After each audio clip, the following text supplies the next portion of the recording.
Push in করতে হলে সর্বপ্রথম করতে হবে শেখ হাসিনাকে, কারণ ভিসার মেয়াদ থাকে 6 মাস। হাসিনা যেদিন গেছে তার 3 দিনের মধ্যে ভিসার মেয়াদ শেষ। তাহলে এতদিন কেন আমাদের এই অবৈধ নাগরিককে বাংলাদেশে পুশিন করা হলো না?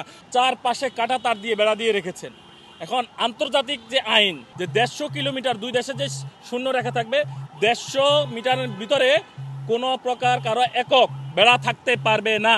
কিন্তু আমরা দেখেছি যে বিগত 54 বছরই Lily whipped shea mystic glowing body wash, secret to ultimate glow. 24 সাল ধরে আমি 54 বছরের কথা বলবো। এই 54 বছরই আমরা দেখেছি যে তারা কাটা তারা বেড়া দিয়ে যাচ্ছে। বাংলাদেশ সরকারের পক্ষ থেকে ন্যূনতম কোনো প্রতিক্রিয়া আসতো না, কারণ সরকারগুলো বসাতো ভারতীয় প্রশাসন। বাংলাদেশে যে রিজিমগুলো আসতো তাদের কর্মকাণ্ডের স্বীকৃতি, ভোট প্রদান না করার স্বীকৃতিগুলো ভারত দিয়ে থাকতো সর্বপ্রথম। ভারতের বিভিন্ন যে এজেন্সি রাষ্ট্রগুলো তারাও সেই সাথে আমাদেরকে স্বীকৃতি দিত। যে দেশগুলোকে আমরা স্বীকৃতি দিতাম না সেই দেশও দেখতাম যে আমাদের অভিনন্দন দিচ্ছে সরকারদের। যেই নির্বাচনগুলোকে জনগণ প্রত্যাখ্যান করতো, ভারত সেই নির্বাচনগুলোকে দেখতাম কিভাবে তারা অভিনন্দন জানাচ্ছেন। এটা অত্যন্ত আমাদের জন্য হতাশারই নয়, শুধু এটা বিশাল হুমকি। সেই সাথে আপনারা দেখবেন যে পুশিন হচ্ছে কাদেরকে করতেছে? অবৈধ নাগরিকদের করতেছে।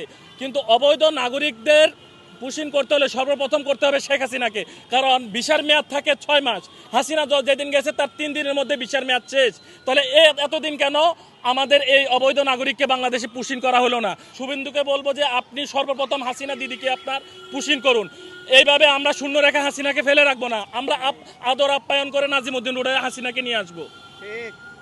সেই সাথে আমরা বলবো যে অনেকে বলে থাকে যে ভারত, আমাদের রাজনৈতিক যে নেতারা তারা বলে থাকেন ভারত আমাদের উপর হামলা করবে, যুদ্ধ লাগলে আমাদের কি হবে? ভাইয়েরা শুনেন, বাংলাদেশের উপর ভারত কখনোই হামলা করতে যাবে না।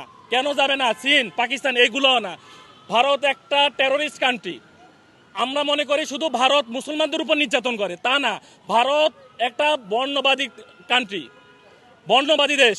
এই বর্ণবাদী দেশে তারা নিম্নবর্ণের হিন্দুদের উপর, যারা উচ্চবর্ণের, যারা উঁচু বংশের উঁচু গোত্রের হিন্দু, তারা প্রতিদিনই তারা খুন খারাপি করে যাচ্ছেন, বিভিন্ন ইস্যুতে তারা নির্যাতন করে যাচ্ছেন। তো একবার যদি যুদ্ধ লেগে যায়, মনে রাখবেন শুধু 7 সিস্টার না, পুরো ভারতই তছনছ হয়ে যাবে। নয়তো ভারত যদি টিকেই থাকতো তাদের জনগণের উপরে নির্ভর করে, অনেক আগে তারা বাংলাদেশ দখল করে নিত। তারা জানে তাদের সরকারগুলোকে কখনোই শুধুমাত্র ভারতের মুসলমান জনগোষ্ঠী নয়, হিন্দু জনগোষ্ঠীও সাপোর্ট দিচ্ছে না। আপনারা দেখবেন আসাম, ত্রিপুরা, মণিপুরা বিভিন্ন রাজ্য এখনো স্বাধীনতা চেয়ে যাচ্ছেন।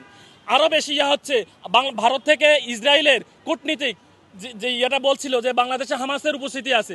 বাংলাদেশে এখন পর্যন্ত এমন কোনো সংগঠন নেই যারা অস্ত্র নিয়ে আসে। বাংলাদেশের যে সংগঠনগুলোর অস্ত্র হলো এরকম কাগজ আর এই কলম, কারণ বাংলাদেশের সংগঠনগুলো সদস্যদের প্রধান অস্ত্রই হলো শিক্ষা, মেধা।